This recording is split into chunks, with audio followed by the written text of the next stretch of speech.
لہٰذا اللہ نے آپ کو رسوا کر دیا۔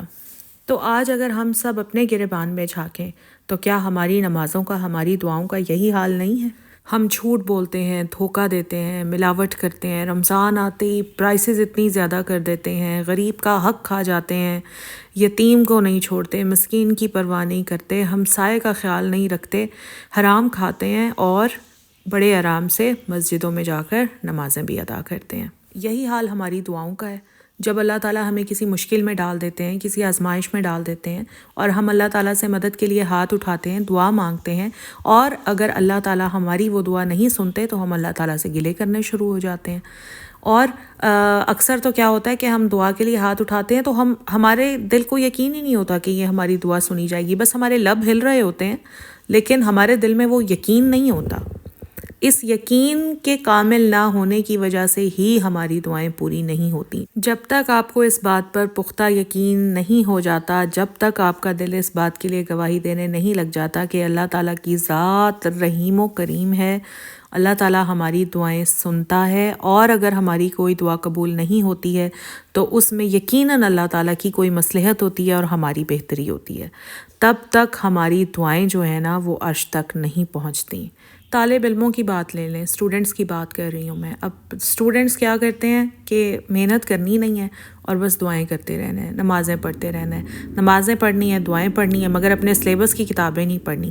تو بھئی آپ کامیاب کیسے ہوں گے؟ اللہ تعالیٰ کو پتہ ہے آپ جتنی بھی دعائیں کر لیں، آپ جتنی بھی نمازیں پڑھ لیں، جب آپ نے اپنا کورس ہی نہیں پڑھا، جب آپ نے محنت ہی نہیں کی تو اللہ تعالیٰ آپ کو کیوں کر کامیابی دیں گے؟ پھر آپ کا گلہ نہیں بنتا یہ اللہ تعالیٰ سے کہ اللہ تعالیٰ میں نے تو اتنی عبادت کی، میں نے تو اتنی دعائیں مانگی اور تو نے میری دعائیں نہیں سنی۔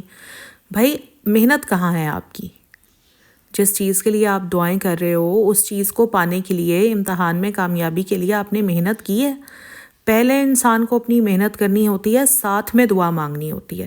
اب فرض کریں کہ ایک مریض ہے، اس کو کوئی تکلیف ہو گئی ہے، کوئی بیماری ہے، اب وہ علاج ہی نہیں کروا رہا، بس دم کرا رہا ہے اور دعائیں مانگ رہا ہے، نماز پڑھ رہا ہے، دم کرا رہا ہے، نماز پڑھ رہا ہے، دعائیں مانگ رہا ہے، تو اس نے نہیں ٹھیک ہونا۔ علاج سنت ہے، خود اللہ پاک نے اور رسول اللہ صلی اللہ علیہ وآلہ وسلم نے کہا ہے علاج کروانے کا، تو علاج کیوں نہیں کرواتے؟ ابھی تک بھی آپ یقین کریں، یہ جو گاؤں میں رہنے والے لوگ ہیں، میری اپنی ہیلپرز کو دیکھ لیں، انہیں کوئی بیماری یا تکلیف ہو جاتی ہے نا تو ان کے جو بڑے بوڑھے ہیں یا جو ان کے گاؤں میں رہتے ہیں وہ علاج نہیں کرواتے، وہ یا تو دم کرواتے رہتے ہیں اور دم کروا کر وہ جان ہی دے دیتے ہیں اپنی۔ تو اب ایک مریض یا اس کے رشتہ دار دعا مانگ رہے ہیں کہ اس کو شفا مل جائے، شفا مل جائے، تو شفا کیوں کر ملے گی؟ آپ نے علاج کروایا، مطلب جو ایک صحیح طریقہ تھا، یعنی آپ علاج بھی کروائیں، اللہ تعالیٰ سے دعا بھی کریں تاکہ اللہ تعالیٰ اس علاج میں آپ کو شفا دیں۔ تو اس دعا کا تو کوئی فائدہ ہی نہیں ہے پھر، اگر آپ علاج ہی نہیں کروا رہے ہیں تو۔ اسی طرح کوئی کام آپ نے شروع کیا ہے، آپ کو اس میں کامیابی نہیں مل رہی، آپ سمجھتے ہیں کہ آپ محنت کر رہے ہیں، آپ کو لگتا ہے کہ آپ بہت محنت کر رہے ہیں، مگر آپ کو کامیابی نہیں مل رہی، تو یقیناً آپ کی محنت میں کوئی کمی ہے۔ تو آپ اللہ تعالیٰ سے دعائیں بھی ضرور کریں، مگر اپنی محنت کو دگنا کر دیں، اپنی محنت کو صحیح پیٹرن پر ڈال دیں۔ ابھی جیسے ایک چھوٹی سی مثال اب میں آپ کو یہ دوں گی کہ جب میں نے اپنا نیا یوٹیوب چینل شروع کیا تو میں نے بہت سٹرگل کی ہے، مجھے پلیٹ میں رکھ کر سبسکرائبرز نہیں ملے، میں نے بہت محنت کی ہے، لگاتار 1 سال مجھے ویوز نہیں آتے تھے، مجھے سبسکرائبرز نہیں ملتے تھے، میرے مائنڈ میں صرف ایک بات ہوتی تھی کہ مجھے ویوز آئے نہ آئے، مجھے سبسکرائبرز ملے نہ ملے، میں نے محنت کرنی ہے، اور میں یہی سوچتی تھی کہ میری محنت میں کوئی کمی ہے۔ میں اللہ تعالیٰ سے دعائیں بھی کرتی تھی، مگر میں نے کبھی اللہ سے یہ گلہ نہیں کیا کہ اللہ تعالیٰ میری دعائیں نہیں سن رہا، مجھے کامیابی نہیں مل رہی، فلاں کو مل گئی ہے، فلاں کو یہ ہو رہا ہے، فلاں۔ میں ہمیشہ یہی سوچتی تھی کہ میری محنت میں ہی کمی ہے، اور میں کوشش کرتی رہتی تھی کہ میں نے کیسے اس کو بہتر کرنا ہے۔